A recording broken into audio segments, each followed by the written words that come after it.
I'm going to pass by the accident in the Jordanian desert, and I'm going to go to Baghdad. I'm going to Baghdad. I reminded myself as I rode into the outskirts of the mystical city. Come in. We're only at chapter 38.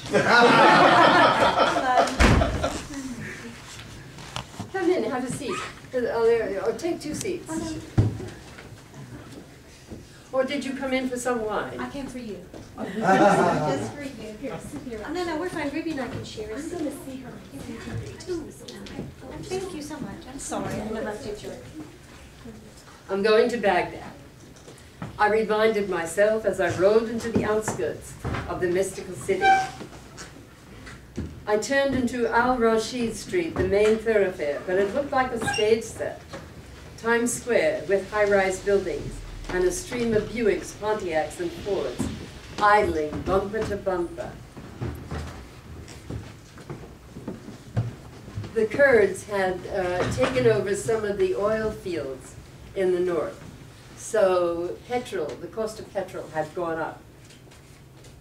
My gas gauge showed almost empty. If the Kurds had seized oil fields, petrol would be scarce. The cost was twice what I'd budgeted. I'd have to choose fuel or food.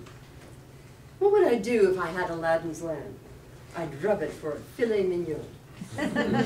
String beans, a baked potato with a pat of butter, salt, ketchup. Another rub for a Manhattan cocktail with a cherry, the stem resting on the rim. I'd sip it, cut the meat, and bite into a hunk of thick, juicy flesh. But I didn't have a lamp. I only had a choice of filling my stomach or my tank. I wanted a good night's sleep in a clean hotel with a hot water bath instead of a cold water wash and a toilet. What was I doing this for? Because I had nothing else to do. Make a living, that's all. That was the point of my quest. Is life only about making a living? I felt hungry, dirty, lonely, depressed. But suppose I was in New York, working from 9 to 5 in an office, or 9 to 3 a.m. in a club. I'd feel worse. There was no answer. Just keep going. Wherever I went, within an hour, reporters would come and photographers would be photographing the Land Rover on all sides, and I would see myself in the press the next day. And that happened in Tehran. And as soon as the article was published, the Shah contacted the U.S. Embassy. And he told them that I must not go through the Persian desert. So the embassy called me. And I went up to see a guy who looked just like Abe Lincoln. His name was Smith. And he said, His Imperial Majesty advises that you must change your plans. You can't drive through the desert alone. I said, His Imperial Majesty must be joking. The desert's the only route to Pakistan. It's for your own good, Miss Deane. It's not safe, especially for a woman. What am I supposed to do then? Stay here? His Majesty says that if you insist on going, you must accept an escort. 2 armed Iranian soldiers will accompany you from here to the Pakistan border. The trip will be a gift from His Imperial Majesty, all expenses paid. And so you'll see on the cover of this book, here you can see it inside the book and on the cover. I'm standing there with between the 2 armed guards and aiming a rifle at the air. That's what this is. Aiming a rifle at the air. So I'm going to go through Iran and to Pakistan. In Pakistan, I met a guy. Of course, I met a guy in many places. Read book. Yes, exactly, you got it. But he was very, very special. And he wined me and dined me, and he had a chauffeured ambassador, and I enjoyed his company, And then he told me he was plotting a revolution. He was from Baluchistan, which is right near Waziristan, which we all know about. Everybody knows Waziristan.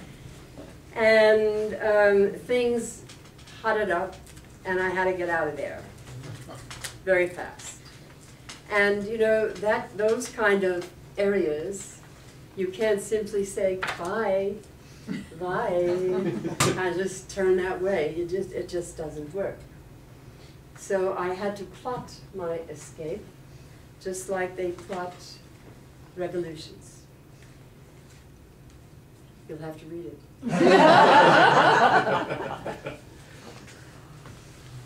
When I crossed into India, Amritsar is just over the border, and it was very, very hot. And I garaged my Land Rover and flew to Kashmir because my asthma was very bad by then. I was using this cortisone inhaler like 3 times an hour instead of 3 times a day. So I figured maybe in Kashmir it wouldn't bother me so much because it's cool. But in fact it bothered me more because it's damp. So the houseboat told me, "Oh, you have asthma, madam." I said, "Yes." He said, "There is a Unani Hakim." You know what a Unani Hakim is? He said, she lived in India. She was born in India. You know what a Unani Hakim is? I said, "No, I don't." He said, "It's a doctor of Unani medicine." Unani medicine is like Ayurvedic medicine. Have you heard of Ayurveda? Yes, I'm sure some of you have. It's a 5,000-year-old system, and Unani is the same. Only Ayurveda is written and taught and practiced through the language of Sanskrit, whereas Unani uses Arabic. I didn't believe in anything, you know. I'm from New York. From New York. And doctors in New York can cure you, you know. What's a Unani Hakim going to do? Well, folks, within 5 days, the asthma stopped. That was 47 years ago, and I have never had another asthma attack. So, and I explained how it happened, and I explained exactly what this kind of medicine is all about and why it works. Then I went to Delhi and the Himalayas, and I fell in love with India. I had a 3-month visa, and I'm talking too long, aren't I? You go. I had a 3-month visa, and I got a 3-month extension. And then ostensibly I'm supposed to leave the country, but I wanted to stay there. I didn't want to leave India at all. And so I wanted to get it extended with a student visa, which is good for a year. So I was sure that they would give it to me. I mean, I'm just, you know, a nice American woman. Why shouldn't they give it to me? So I applied, and the letter came back. Your request for an extension of visa has been denied. You must leave India within 48 hours of receipt of this letter. Well, I wasn't going to do it. I would hide in a cave. I would do anything, but I wasn't going to get out of India.